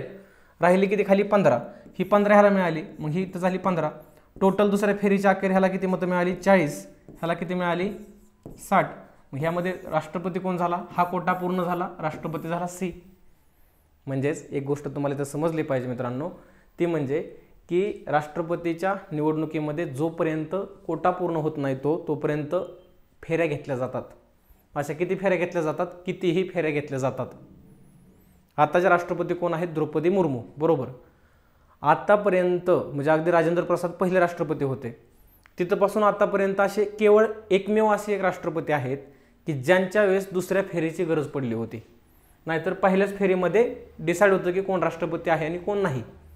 दुसरे फेरीची गरज पडलेलं एकमेव व्यक्तिमत्व म्हणजे 1969ला व्ही गिरी हे भारताचे राष्ट्रपती बनले होते. त्यावेळेस त्यांच्या विरोधामध्ये मला वाटतं उभा नीलम संजीव रेड्डी हे उभा राहिले होते. तर यामध्ये विजय कोणाचा झाला होता, व्ही गिरी यांचा विजय झाला होता. क्लिअर. आणि तेच नीलम संजीव रेड्डी पुढे जाऊन 1976 मध्ये बिनविरोध भारताचे काय बनले होते, पहिले राष्ट्रपती बनले होते, बिनविरोधी. क्लिअर. तर या गोष्टी तुम्हाला या नोट्समध्ये परतनं ॲडिशन करून घ्यायची आहे. समजते का रे, पॉलिटी कसा सोपा करायचा आहे ना, कुठल्या गोष्टींना कितीपर्यंत समजून घ्यायचं आहे हे तुम्हाला आता जाणवत असेल. नुसतं पाठांतर करून पॉलिटी नाही जुळत, पॉलिटी हा समजून घ्यायचा विषय आहे. मग ह्या निवडणुकीचा फॉर्म भरताना ह्यात काही बाकीच्या गोष्टी तुम्ही ॲडिशन करून घेऊ शकता. निवडणुकीचा फॉर्म भरताना राष्ट्रपतींच्या बाबतीमध्ये 50 सदस्यांचा पाठिंबा लागतो आणि 50 सदस्यांचं अनुमोदन लागतं. ही गोष्ट माहीत असू द्या. 50 सदस्यांचा पाठिंबा आणि 50 सदस्यांचं अनुमोदन लागेल. हे आवेदनपत्र भरत असताना किंवा फॉर्म भरत असताना राष्ट्रपतींना डिपॉझिट सुद्धा भरावं लागतं. अनामत रक्कम किती भरावं लागते हो, 15,000 रुपये भरावं लागते. आणि हे कुठं भरावे लागते माहिती आहे का, रिझर्व्ह बँक ऑफ इंडियामध्ये भरावी लागते. RBI मध्ये ती रक्कम भरावी लागते, SBI मध्ये वगैरे नाही आहे. मग ही निवडणूक इलेक्शन कमिशनने काय केली, कंडक्ट केली. निवडणूक जाहीर झाली आणि ह्या निवडणूक जाहीर झाल्यानंतरनं राष्ट्रपतींना किंवा त्या उमेदवाराला, राष्ट्रपतींना नाही म्हणू शकत, एखाद्या उमेदवाराला एकच राष्ट्रपती होणार ना. म्हणजे बाकीच्या उमेदवारांपैकी कुणालाही जर 1/6 हे लक्षात ठेवा बरं का, 1/6, मी पुन्हा सांगतो 1/6 लक्षातच ठेवा. 1/6 जर मतं पडली नाही तर ओके, तर त्यांचं हे जे 15,000 डिपॉझिट आहे का, हे डिपॉझिट काय होतं पोरांनो, जप्त होतं. कळतंय. ही एक गोष्ट तुम्हाला यामध्ये माहीत असली पाहिजे. तसंच राष्ट्रपतीची निवडणूक झाली तर ह्या निवडणुकीला चॅलेंज करता येऊ शकतं का, तर करता येऊ शकतं. तर राष्ट्रपतीच्या निवडणुकीला चॅलेंज तुम्हाला घटनेच्या कलम 71 नुसार केवळ सुप्रीम कोर्टामध्येच करता येतं बरं का, हायकोर्टामध्ये करता येणार नाही. राष्ट्रपती उपराष्ट्रपती यांच्या निवडणुकीला आव्हान फक्त सुप्रीम कोर्टातच दिलं जाऊ शकतं आणि सुप्रीम कोर्टाचं ते असमावेशक क्षेत्र आहे हे आपण ज्युडिशरीमध्ये तुम्हाला सांगेलच. तर सुप्रीम कोर्टामध्ये हे आव्हान तुम्हाला फक्त 30 दिवसांच्या आतमध्ये द्यावं लागतं. किती दिवसांच्या आतमध्ये देता येतं? 30 दिवसांच्या आतमध्ये हे आव्हान देता येऊ शकतं. क्लिअर. त्यानंतर राष्ट्रपतीची निवडणुकीचा निर्णय सुप्रीम कोर्टाने दिला, परंतु त्याच्या अगोदर हे माहीत असू द्या चॅलेंजमध्ये अजून एक गोष्ट की जो इलेक्ट्रल कॉलेज आहे, जो आर्टिकल कितीनुसार बघितला आपण 54 नुसार बघितला आहे ना, तर हे इलेक्ट्रल कॉलेज किंवा निर्वाचक गण कसा आहे? अपूर्ण आहे. अपूर्ण आहे म्हणजे त्यात कोणाला एखाद्याला तुम्ही समावेश करून घेतला नाही आहे वगैरे. आता रिसेंटली पाठीमागे निवडणुका झाल्या बरोबर का, त्या निवडणुका व्हायच्या अगोदर जम्मू काश्मीरला केंद्रशासित प्रदेश डिक्लेअर केलं होतं आणि त्यांना विधानसभा दिली होती. पण ह्या निवडणुकीमध्ये जम्मू काश्मीरने भाग घेतला का? नाही घेतला. ह्याला तुम्ही निर्वाचक गण अपूर्ण म्हणताय का? म्हणू शकताय का? नाही म्हणू शकत. थोडक्यात काय, निर्वाचक गण इनकम्प्लीट आहे या कारणावरून तुम्ही चॅलेंज करू शकतच नाही. हा पहिला मुद्दा. दुसरा मुद्दा, जर केलं तर फक्त कुठं करू शकताय? सुप्रीम कोर्टामध्ये करू शकताय. मग जर सुप्रीम कोर्टाने ह्या निवडणुकीला इनव्हॅलिड ठरवलं, इनव्हॅलिड अवैध ठरवलं, तर राष्ट्रपतींनी त्याच्या अगोदर म्हणजे इनव्हॅलिड ठरवायच्या अगोदर ते पद धारण केलं असणार आहे आणि तिथून पुढे त्यांनी कामं केली असणार आहेत आणि निर्णय काय दिला सुप्रीम कोर्टाने? इनव्हॅलिड निवडणूक आहे. तर ती इनव्हॅलिड निवडणूकच्या अगोदर केलेली कृती अग्राह्य धरली जाते का? अग्राह्य धरली जात नाही. अग्राह्य धरली जात नाही म्हणजेच काय? तर ती ग्राह्य पकडली जाते. चलो ठीक आहे, त्यांनी केलेली कामं बरोबर आहेत. हे एक महत्त्वाचा पॉईंट तुम्हाला माहीत असला पाहिजे. क्लिअर. तर मित्रांनो, पॉलिटी यासाठी महत्त्वाचा मी म्हणतो सब्जेक्ट, कारण की या सर्व गोष्टी तुम्हाला जर माहीत असतील आणि जर तुम्हाला थोडा तुलनात्मकदृष्ट्या जर समजल्या तर पेपरमध्ये इझी मार्क तुम्हाला पडतात. राष्ट्रपतींचं हे बघितलं आपण, राज्यपालांच्या बाबतीमध्ये काही संबंधच नाही निवडणुकीचा. का नसेल हो? कारण की राष्ट्रपतींची निवडणूक होते मात्र राज्यपालांची निवडणूक होतच नाही. मग कलम 155 आता बघू आपण. कलम 155 नुसार राज्यपालाची काय होत असते? नेमणूक होत असते. आणि हे भरपूर मुलं चुकतात बघा. राज्यपालांची नेमणूक कोणत्या कलमानुसार केली जाते हे जेव्हा मी प्रश्न विचारलाय का तेव्हा मुलांनी उत्तर दिले 153. बाळांनो, 153 फक्त काय सांगतं? घटक राज्यासाठी एक राज्यपाल असला पाहिजे. 54 मध्ये काय सांगितलं? 154 मध्ये कार्यकारी अधिकार राज्यपालांच्या नावे असतील आणि कलम 155 मध्ये मात्र त्यांची काय आहे? नेमणूक आपल्याला सांगता येऊ शकते. मग कोण करेल नेमणूक त्यांची? राष्ट्रपती करतील. त्यांची नेमणूक प्रत्यक्षपणे केली जाते का? नाही, हे लक्षात ठेवा. त्यांची नेमणूक अप्रत्यक्षपणे केली जाते. ओके. मग जर तुम्ही जगामध्ये उदाहरण जर बघितलं तर प्रत्यक्षपणे नेमणूक करणारा देश कुठला आहे? अमेरिका आहे. परंतु अप्रत्यक्षपणे राज्यपालांची नेमणूक करणारा देश कुठला आहे? कॅनडा आहे. म्हणून आयोग प्रश्न विचारतं, राज्यपालांची केंद्राचा प्रतिनिधी म्हणून नेमणूक होत असते तर ही तरतूद आपण कोणत्या देशाकडून घेतलेली आहे? तर तो देश आहे पोरांनो कॅनडा. अमेरिका म्हणू नका. क्लिअर. राष्ट्रपतीकडूनच ही नेमणूक केली जाईल.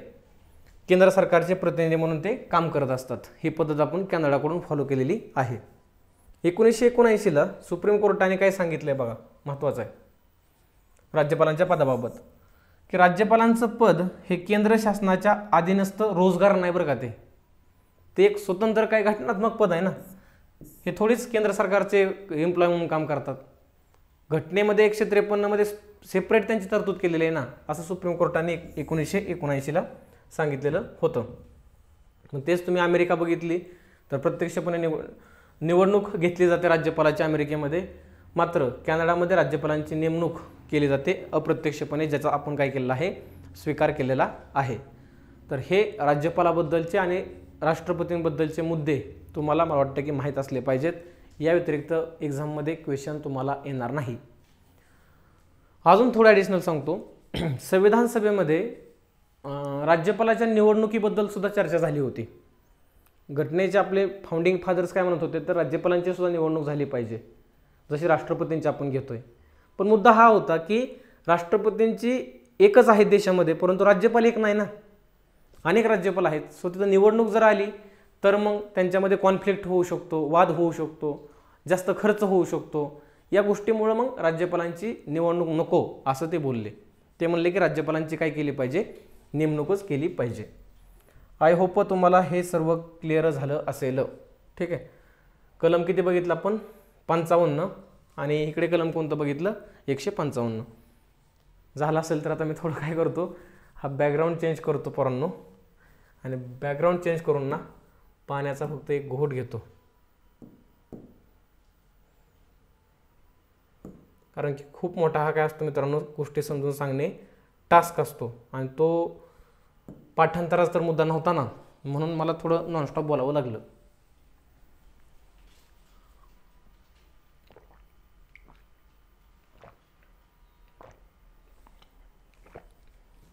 बघा, एक गोट म्हणत म्हणत मी 3-4 गोट पिलो, कारण तेवढं बोललोच होतो नॉनस्टॉप ना. पुढं आता कलम आपण बघू 56. आणि तिकडे 156 असेल ना, कॉमनच आहे बघा इथं. कलम 56 राष्ट्रपतींचा काय पोरांनो? पदावधी आहे, म्हणजे कार्यकाळ आहे. आणि 156 मध्ये राज्यपालांचा कार्यकाळ आहे. ह्याला आपण टेन्युअर इंग्रजीमध्ये म्हणतो बरं का. बऱ्याच वेळा हा योग तुम्हाला फसावतो मराठी शब्दांमध्ये, तो इंग्रजी शब्द टेन्युअर असेल. बघा, राष्ट्रपतींचा जो कार्यकाळ आहे हे जेव्हा ते पद धारण करतात किंवा ग्रहण करतात, निवडणूक झाल्यापासून पुढे नाही बरं का, पद ॲक्च्युअल ग्रहण केल्यापासून 5 वर्ष पुढे त्यांचा कार्यकाळ असतो. ते राजीनामा देऊ शकतात, कोणाकडे? उपराष्ट्रपतीकडे देऊ शकतात.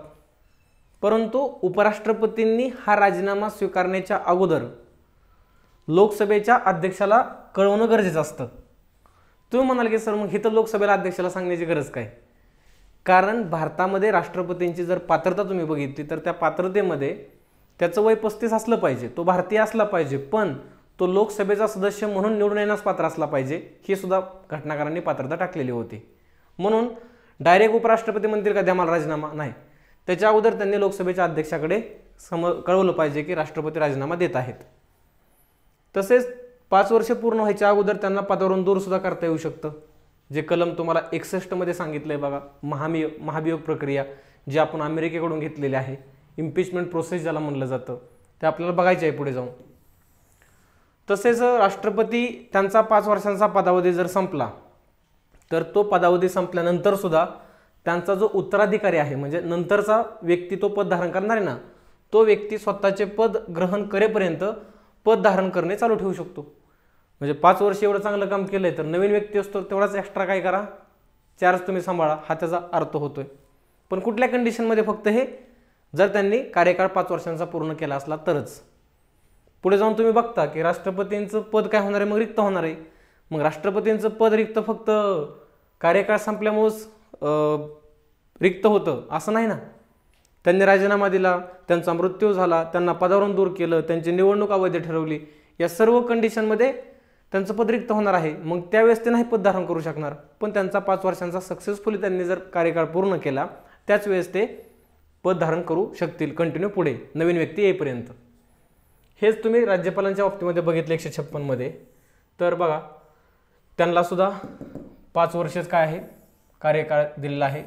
परंतु लक्षात ठेवा, घटनेने हा 5 वर्ष कार्यकाळ निश्चित केलेला नाही, ध्यानात ठेवा.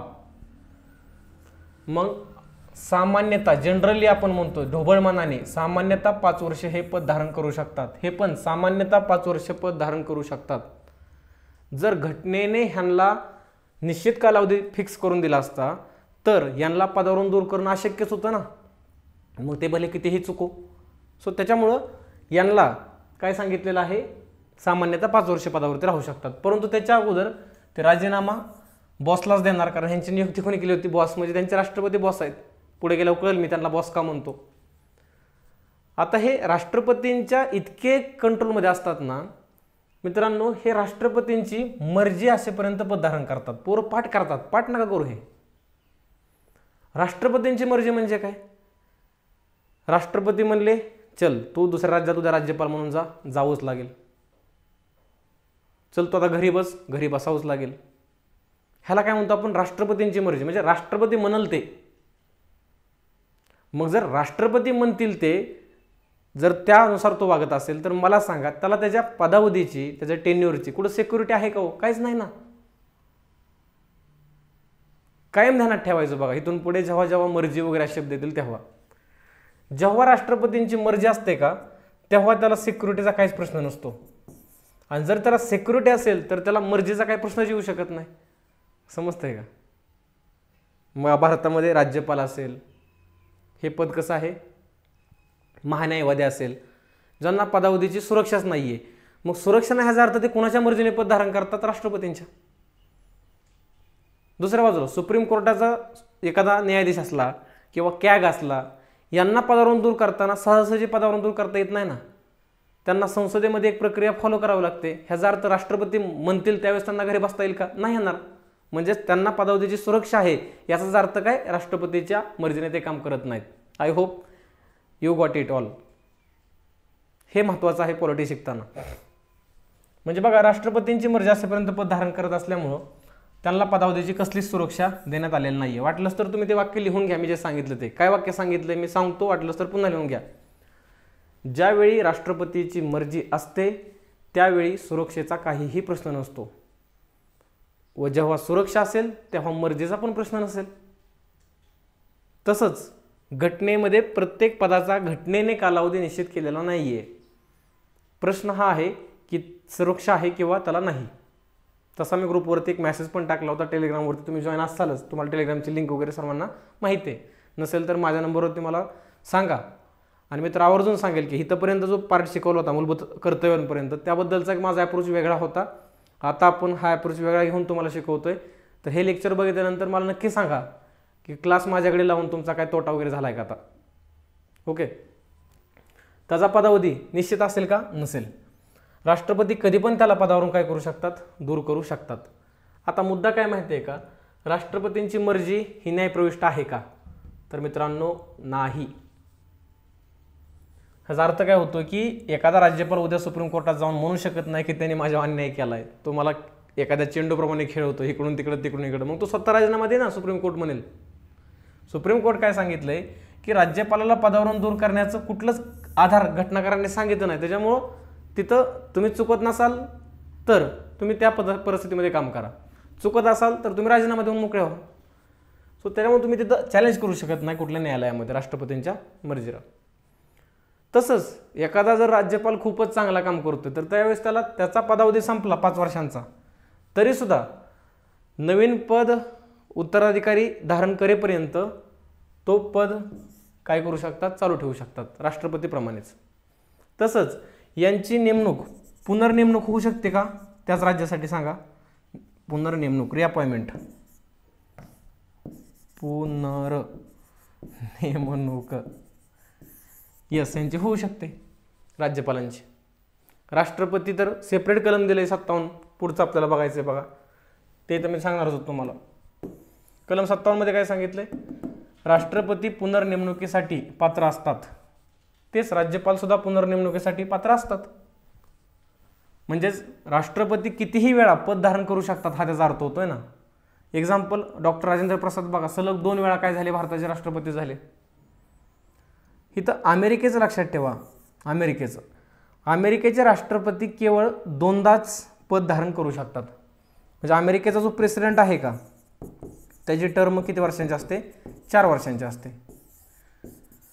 मूळ अमेरिकेची जी घटना होती जी 1789ला अमेरिकेने अडॉप्ट केली, तर त्या घटनेनुसार सुद्धा त्यांच्यात कुठलंच लिमिट नव्हतं प्रेसिडेंट या पदासाठी.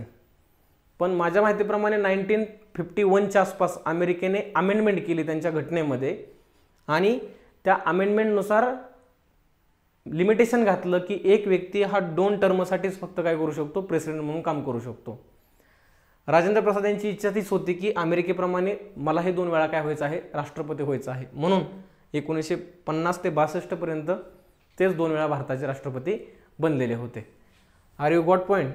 हे सगळ्यात महत्त्वाचे मुद्दे आहेत, हे तुम्हाला समजले पाहिजेत. कारण का या वर्षीच्या प्रिलिममध्ये राष्ट्रपती राज्यपालवरती हमखास प्रश्न असणार आहे. कारण का अमेरिकेच्या पाठीमागं प्रेसिडेंटच्या इलेक्शन झाल्या आणि तेव्हा जो पेपर सेट करतो ना त्याला हे समजतं की तिकडे ते चालवल्यानंतर आपल्यात काय बदल आहे थोडा आपण पोरांना विचारू शकतो पेपरच्या स्वरूपातून. त्यामुळं अमेरिकेत 2 वेळाच तो पद धारण करू शकतो, मात्र भारतामध्ये तो कितीही वेळा पद धारण करू शकतो, इथं कलम 57 मध्ये सांगितलेलं आहे. तसं इकडं पुनर्नेमणुकीसाठी कुठलं कलम आहे का आर्टिकल राज्यपालांसाठी? असं कुठलंही कलम पोरांनो याच्यामध्ये नाही. त्यानंतर ना कलम 58. आता एक कलम कमी झाल्यामुळं सिक्वेन्स थोडा आता बिघडला. ऑलरेडी बिघडला स्वतः 54-55च्या वेळेसच, पण थोडा परत एकत्र आलता पण परत बिघडला सिक्वेन्स. आता ते सगळ्यात शेवटी सांगेल तुम्हाला.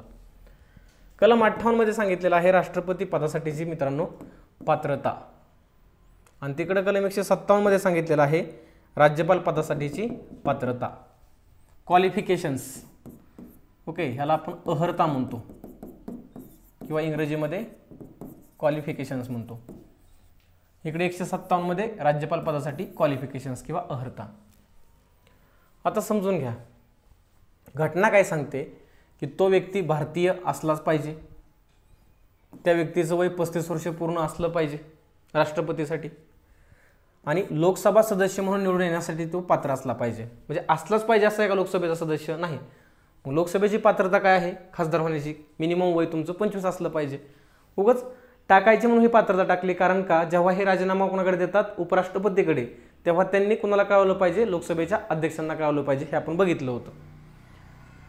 तसंच कुठलंही त्यांनी लाभाचं पद धारण केलेलं नसलं पाहिजे, हे घटना सांगते. परंतु घटनेनेच सांगितलेलं आहे की एखादा कार्यरत राष्ट्रपती असेल, उपराष्ट्रपती असेल, राज्यपाल असेल किंवा एखादा केंद्राचा किंवा राज्याचा मंत्री असला तर ते लाभाचे पद धारण करत नाहीत, कारण हे जनतेसाठीच काम करतात असं घटनाकारांनी म्हणलं होतं. हे तुम्हाला अर्हता किंवा क्वालिफिकेशन्स माहीत असल्या पाहिजेत. तसंच नॉमिनेशन वगैरे भरताना हे तुम्हाला मी सगळं सांगितलेलं आहे, ते काही रिपीट मी करणार नाही आहे. पात्रता हे तुम्हाला पात्र ध्यानात ठेवावं लागेल की त्यांना 50 सदस्यांनी पाठिंबा दिला पाहिजे, 50 सदस्यांनी अनुमोदन दिलं पाहिजे, 15,000 रुपये डिपॉझिट, 1/6 जर मतं नाहीत पडली तर त्यांचं डिपॉझिट काय होतं? जप्त होतं. तसं राज्यपालांसाठीच्या ज्या पात्रता आहेत ना, हे तर प्रश्न आयोग तुम्हाला विचारतं. मग जेव्हा मी म्हणतो मुलांना की सांगा मला राज्यपालांसाठीची पात्रता आहेत का नाहीत? भारतीय नागरिक असला पाहिजे, पोरं म्हणतात हो. 35 वर्ष पूर्ण असलं पाहिजे, पोरं म्हणतात हो. राज्याबाहेरचा व्यक्ती असला पाहिजे, पोरं म्हणतात हो. राज्यपालांची नेमणूक करताना राष्ट्रपतींनी CM ला विचारलं पाहिजे, पोरं म्हणतात हो. पण मित्रांनो हे उत्तर चुकीचं असेल. कधी आयोगाने जर डेप्थमध्ये क्वेश्चन विचारला तर डेप्थमध्ये ह्याला आपल्याला सांगता येतील की ह्या पात्रता 2 प्रकारच्या आहेत राज्यपालांच्या बाबतीमध्ये. एक म्हणजे घटनात्मक पात्रता आहे. ओके, ह्या पात्रता ज्या आहेत का ह्या घटनात्मक पात्रता आहेत, ज्या घटनाकारांनी सांगितलेल्या आहेत.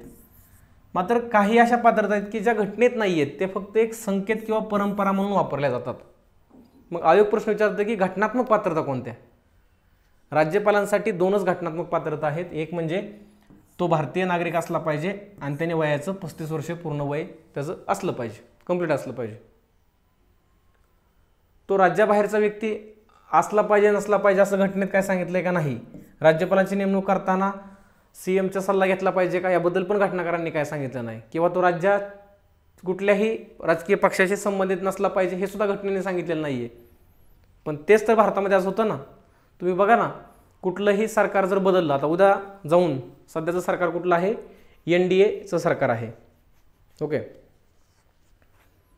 बरोबर ना.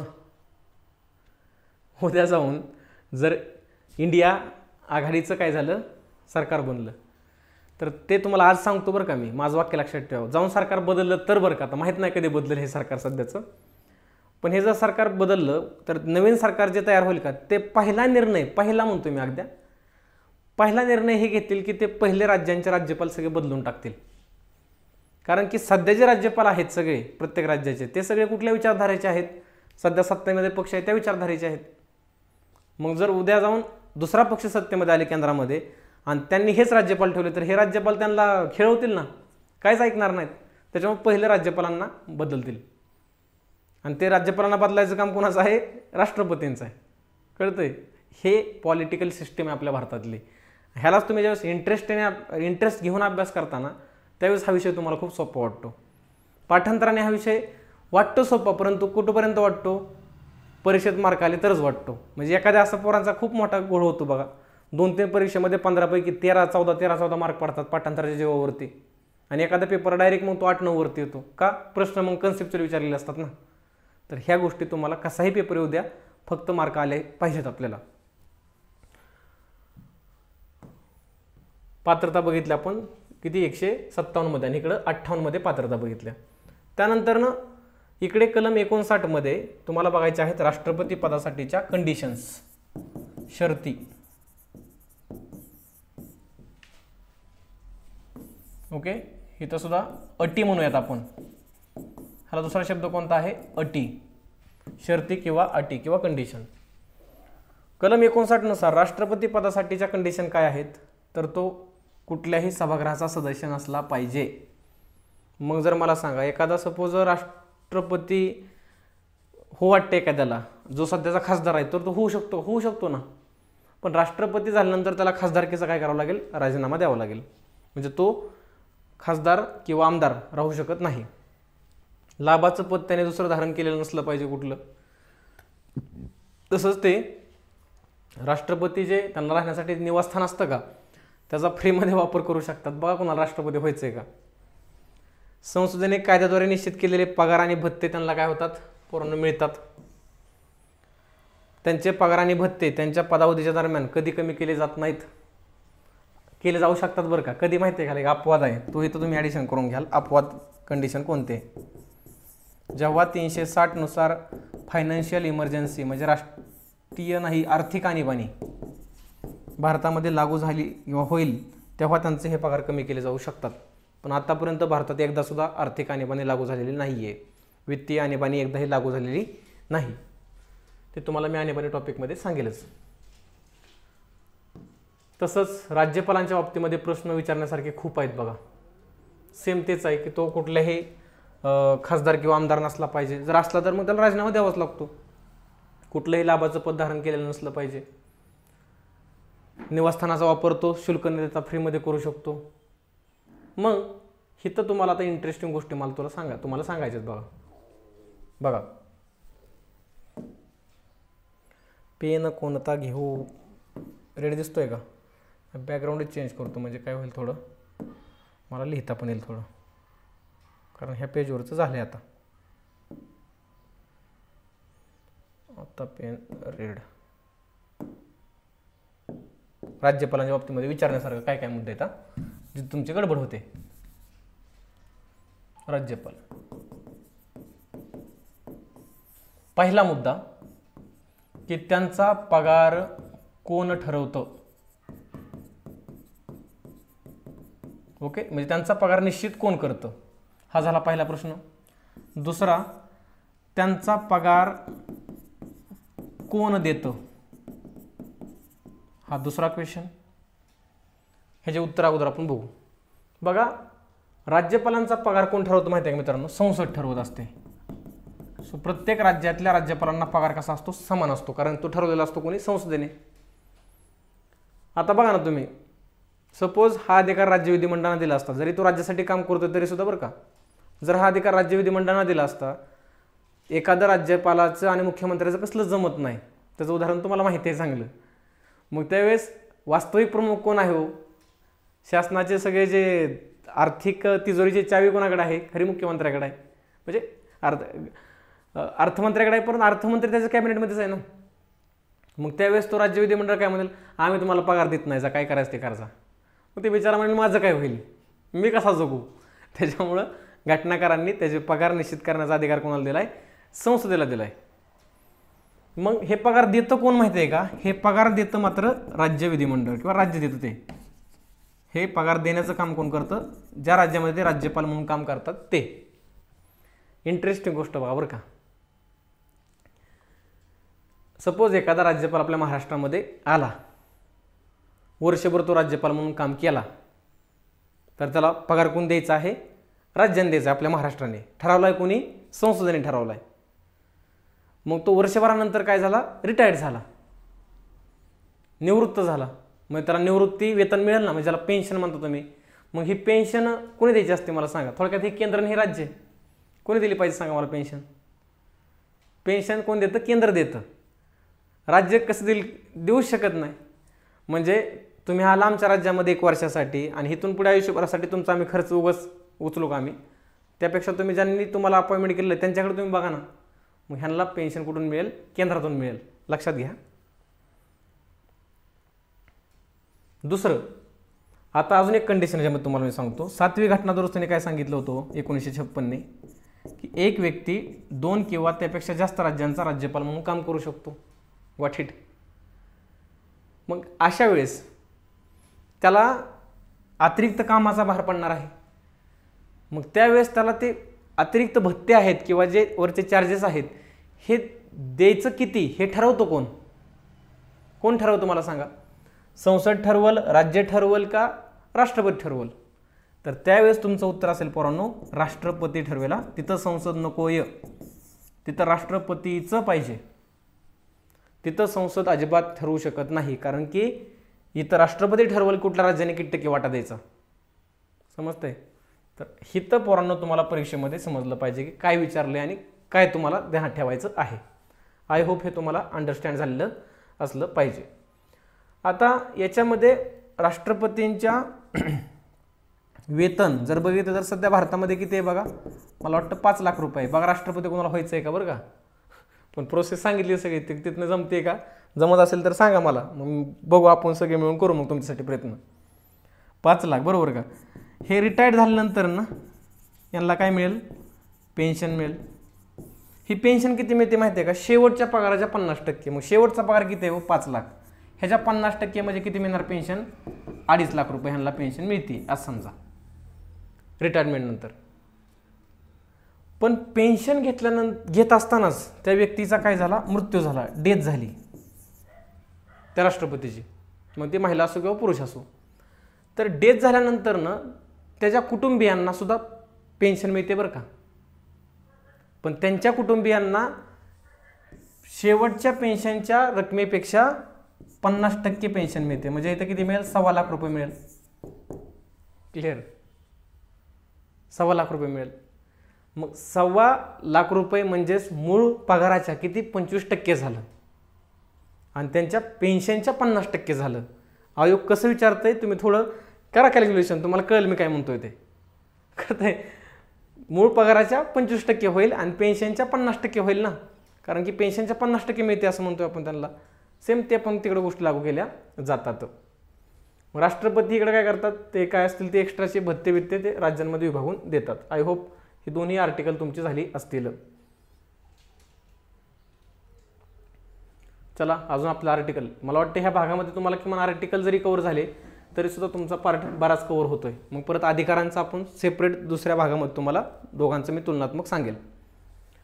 राष्ट्रपती कलम कितीमध्ये आहे? शपथ 60 आणि राज्यपाल कलम किती आहे? 159. लक्षात ठेवा बरं का. राष्ट्रपती 60, उपराष्ट्रपती 69 आणि राज्यपाल 159 ह्या 3 शब्दांचे नमुने एका विशिष्ट कलमात दिलेत बरं का. म्हणजे ह्या स्पेसिफिक आर्टिकलमध्ये दिलेले आहेत.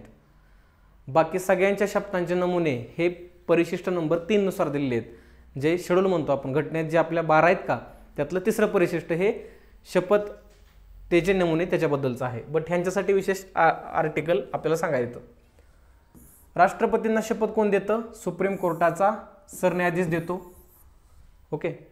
आणि जर सरन्यायाधीश नसला तर त्याच्या गैरहजेरीमध्ये जो ज्येष्ठतम न्यायाधीश आहे तो त्यांना शपथ देतो. मग शपथ घेताना हे काय काय म्हणतात बघा. शपथ घेताना तसे बघा वागतात का बघा बरं. हे शपथ घेताना म्हणतात पदाचं निष्ठापूर्वक मी कार्यपालन करल, संविधान कायदा यांचं जतन करल, स्वतःला भारतीय जनतेच्या सेवेस कल्याणच वाहून घेईल, असं हे शपथ घेतात. राज्यपालांना शपथ 159 नुसार कोण देणार आहे? जर तिकडं सुप्रीम कोर्टाचा चीफ जस्टिस किंवा तो नसेल तर जस्टिस देतोय ज्येष्ठतम, तर इथं उच्च न्यायालयाचा मुख्य न्यायाधीश देईल किंवा तो नसेल तर मग ज्येष्ठतम न्यायाधीश उच्च न्यायालयाचा शपथ देईल. इथं पण सेम तेच करतात बघा. कार्यपालन करेल, जतन, रक्षण, ह्याबद्दल कॉमन गोष्टी आहेत. हे तुम्ही वाचलं तरी तुम्हाला समजून जाईल. हे झाला शपथेचा नमुना. शपथ घेताना हे असे बोलतात. हे झालं राष्ट्रपती आणि राज्यपालांच्या शपथेबद्दल. त्यानंतर ना आता राष्ट्रपतींचं कलम 61 आपल्याला बघायचं आहे पोरांनो, जे परीक्षेसाठी अतिशय महत्त्वाचं आहे. राज्यपालांना थोडा वेळ आता काय करा तुम्ही थांबवा. राज्यपालांवरती क्वेश्चन आला तर यामधलाच क्वेश्चन येईल, आर्टिकलवरती आला तरी सुद्धा. बाकीचं मग अधिकार वगैरे आपण तर ते बघणार आहोतच. राष्ट्रपतींवरचा महाभियोग पद्धत ही कशी आहे? मला अगोदर बघू द्या रेकॉर्ड किती वेळ झालेला आहे. हे रेकॉर्ड भरपूर झालं आहे, जवळपास 1 तास 10 मिनटं हे रेकॉर्ड झालेलं आहे. मला वाटतं की काय हरकत नाही, थोडं लेंदी होऊ दे, एक 10-15 मिनटं अजून जाऊ द्या, 10-1 मिनटं जाऊ द्या, पण सगळे आर्टिकल तरी तुमचे काय होतील ह्याच्यामध्ये कवर होतील. सो त्याच्यामुळे मी न थांबता हा भाग कंटिन्यू करतोय. त्याच्या अगोदर एक 2 पाण्याची घोट घेतो, कारण की हे महत्त्वाचं कलम आहे आणि ह्यात सांगण्यासारखं खूप आहे.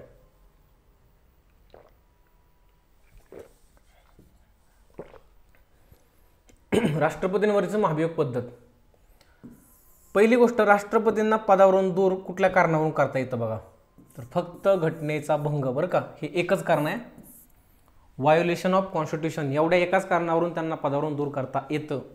आयोग म्हणाल तुम्हाला, त्यांना गैरवर्तणूक, मिसबिहेवियर ज्याला आपण म्हणतो, किंवा अकार्यक्षमता या कारणावरून पदावरून दूर करता येईल, तर ते नसेल. त्यांना फक्त आणि फक्त घटनाभंग, कॉन्स्टिट्यूशनचं व्हायोलेशन केलं याच कारणावरून पदावरून दूर करता येतं.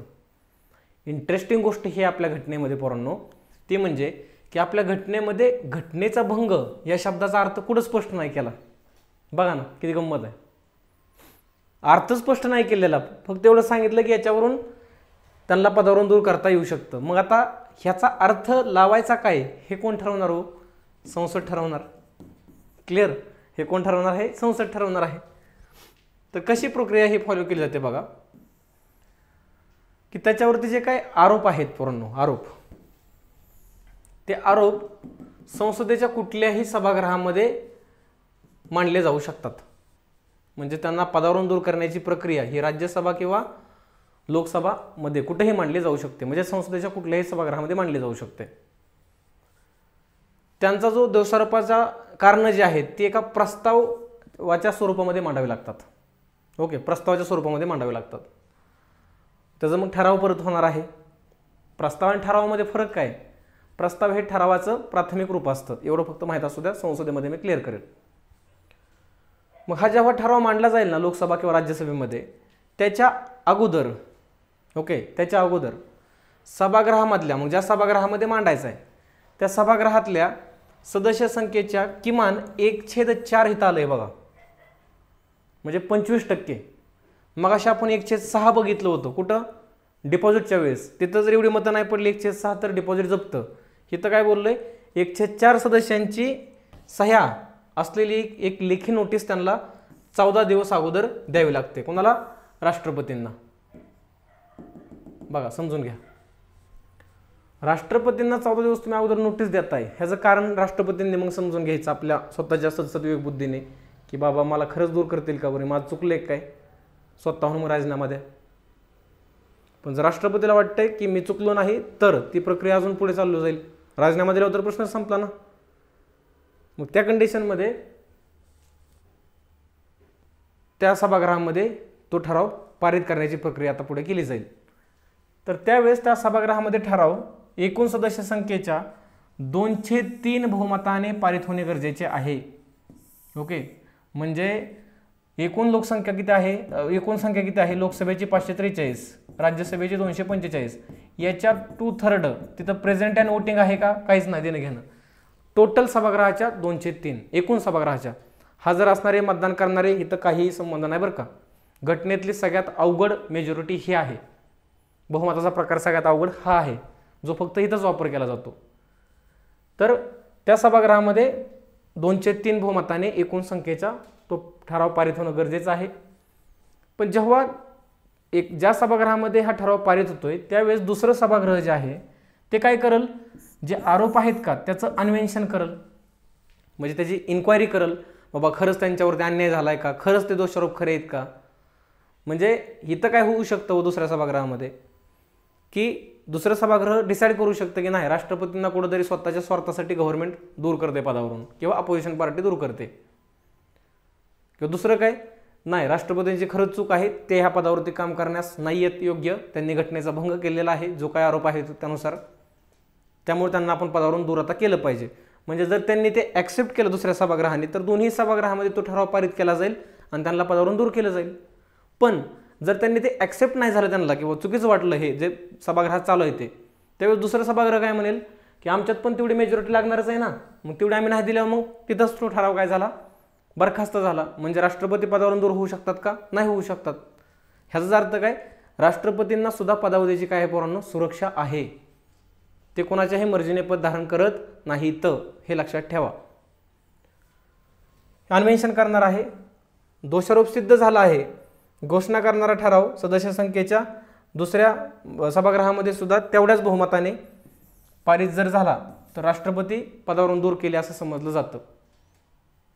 पण इथं इंटरेस्टिंग गोष्ट ही आहे की जेव्हा दुसरं सभागृह अन्वेषण म्हणजे इन्व्हेस्टिगेशन करण्याचं काम करतंय तेव्हा कुठेतरी त्याला अधिकार मिळत आहेत ना, त्याच्यामुळे त्याला आपण म्हणूयात की ही एक समन्यायिक प्रकारची प्रक्रिया आहे किंवा अर्धन्यायिक प्रकारची ही प्रक्रिया आहे, ज्याला आपण क्वासी ज्युडिशियल म्हणतो. क्वासी ज्युडिशियल प्रक्रिया आहे असं आपण म्हणतो. आतापर्यंत एकाही राष्ट्रपतींना पदावरून या प्रकारे दूर केलेलं नाहीये, परंतु वारंवार काय केले जातात ह्याच्यावरती प्रश्न पोरांनो विचारले जातात की महाभियोग प्रक्रिया काय आहे. नाही समजली तर मला मेसेज करून सांगा, तुम्हाला मी मेसेज काय करेल वरतीच सांगेल, परंतु मला वाटतं की सांगण्याची आवश्यकता नाही. आय होप तुम्हाला हे सगळं समजलं असावं. दुसरं म्हणजे आता राष्ट्रपतींच्या महाभियोग प्रक्रियेमध्ये मग जे वोटिंग होतं तिथं भाग कोण घेतं कलम 61 नुसार ना. बघा, राज्यसभा आणि लोकसभा म्हणून काय म्हणते आपण म्हणतो संसद. निवडणूक आठवावं लागेल तुम्हाला. आता निवडणुकीमध्ये संसदेचे कोणते भाग घेतो सदस्य भाग घेतात म्हणलं होतं आपण, केवळ निर्वाचित म्हणजे निवडून दिलेले. परंतु महाभियोग प्रक्रियेमध्ये संसदेचे म्हणजेच लोकसभा आणि राज्यसभेचे इलेक्टेड प्लस नॉमिनेटेड म्हणजे ऑल मेंबर काय करतात भाग घेतात पोरांनो. इंटरेस्टिंग गोष्ट ही आहे. निवडणुकीमध्ये नॉमिनेटेड मेंबरला काही संबंध नव्हता. तसंच ही दुसरी गोष्ट म्हणजे की इथं निवडणुकीमध्ये तुम्ही विधानसभांचे काय म्हणला होता निर्वाचित सदस्य भाग घेतात. हित आहे का विधानसभेचं? काहीच नाहीये. म्हणजेच काय, राष्ट्रपतीच्या महाभियोग प्रक्रियेमध्ये राज्याचा काहीही रोल नसतो. इंटरेस्टिंग गोष्ट ही आहे त्याच्यामधली. राज्याचा म्हणजे विधानसभेचा रोल नसेल आणि विधान परिषदेचा निवडणुकीमध्ये पण नाही आणि महाभियोगमध्ये पण नाही. विधानसभेचा तरी आहे बाबा निवडणुकीमध्ये, बट विधान परिषदचा दोन्हीकडे सुद्धा रोल नाहीये. फक्त त्यांना पदावरून दूर करण्याची प्रक्रिया ही संसदेतच पार पाडली जाते. राज्य विधिमंडळाचा त्याच्यामध्ये काहीही रोल नसतो. Got it? आतापर्यंत एकाही राष्ट्रपतींना पदावरून दूर केलेलं नाहीये. तर ह्या गोष्टी सुद्धा पेपरच्या दृष्टीने महत्त्वाच्या आहेत. कलम 61 झालं. त्यानंतर कलम 62 काय सांगतंय की राष्ट्रपतींचं पद रिक्त पद जे आहे ते भरण्याकरता निवडणूक घेण्याची मुदत आणि रिक्त होणारे पद भरण्याबाबत निवडून आलेल्या व्यक्तीचा पदावधी. रिक्त पद तुम्हाला सांगितलं होतं ना, जेव्हा बहुमताचा प्रकारच तुम्ही लेक्चर बघचाल पुढे जाऊन कधी, तेव्हा तुमच्या ह्या गोष्टी सगळ्या क्लिअर होतीलच. परंतु डोंट वरी, एकही शब्द असा नाही ठेवणार की तुम्हाला कळालं नाही. असं ओपनली मी 10 वेळा काय म्हणतोय, तुम्हाला नाही समजलं की मला सांगा. कारण माझ्याकडे शिकलेला पॉलिटी पोरगा परत पुढे जाऊन पॉलिटी शिकण्याची त्याला गरज नाही पडली पाहिजे. आणि असं खूप वेळा झालंय. आपल्यातलेच अनेक जण असे आहेत. आता विशेषतः ह्या बॅचचं वैशिष्ट्य तुम्हाला सांगतो 2025च्या, मला नवीन मुलं तर आपल्याकडे जोडली जात आहेत, परंतु तेवढ्याच प्रमाणामध्ये ज्यांनी ऑलरेडी 1-2 बॅचेस केलेले आहेत ती लोक सुद्धा आपल्याकडे बॅच करतायत आणि ती बॅच करून मला फीडबॅक देत आहेत. हे बघा, माझी कोणासोबत तुलना अजिबात करू नका. सागरकरे हा एकटाच आहे. सागरकरेची कॉपी सगळ्यांनी जरी केले तरी सुद्धा सागरकरे ते होऊ शकत नाहीत. मला त्याबद्दल काही काळजी नाही आहे. म्हणजे आपली नोट्सच कोणी लिहिली ही ती तसलं मला काही वाटत नाही. परंतु माझा एक जो सर्वसमावेशक जो उद्देश आहे ज्याच्यामध्ये की पॉलिटी समजून घेऊन पाठ करा, मी नेहमी म्हणतो म्हणजे आउट ऑफ मार्क आपल्याला घ्यायचे आहेत तर तो आहे. सो ह्या बॅचचे एक ते वैशिष्ट्य आहे बरं का. आज ऑलरेडी 2-3कडे बॅच शिकलेले आहेत मुलांनी किंवा ऑलरेडी एक मिनिमम एक तरी बॅच केलेली आहे, ते सुद्धा मुलं आपल्याकडे जॉईन होत आहेत. ह्याचं कारण मला माहीत नाही का, परंतु जो कंटेंट आपण देतोय ना त्याला समोर पोरांनी ठेवलेला आहे, तो पोरांना मनामध्ये बसलेला आहे.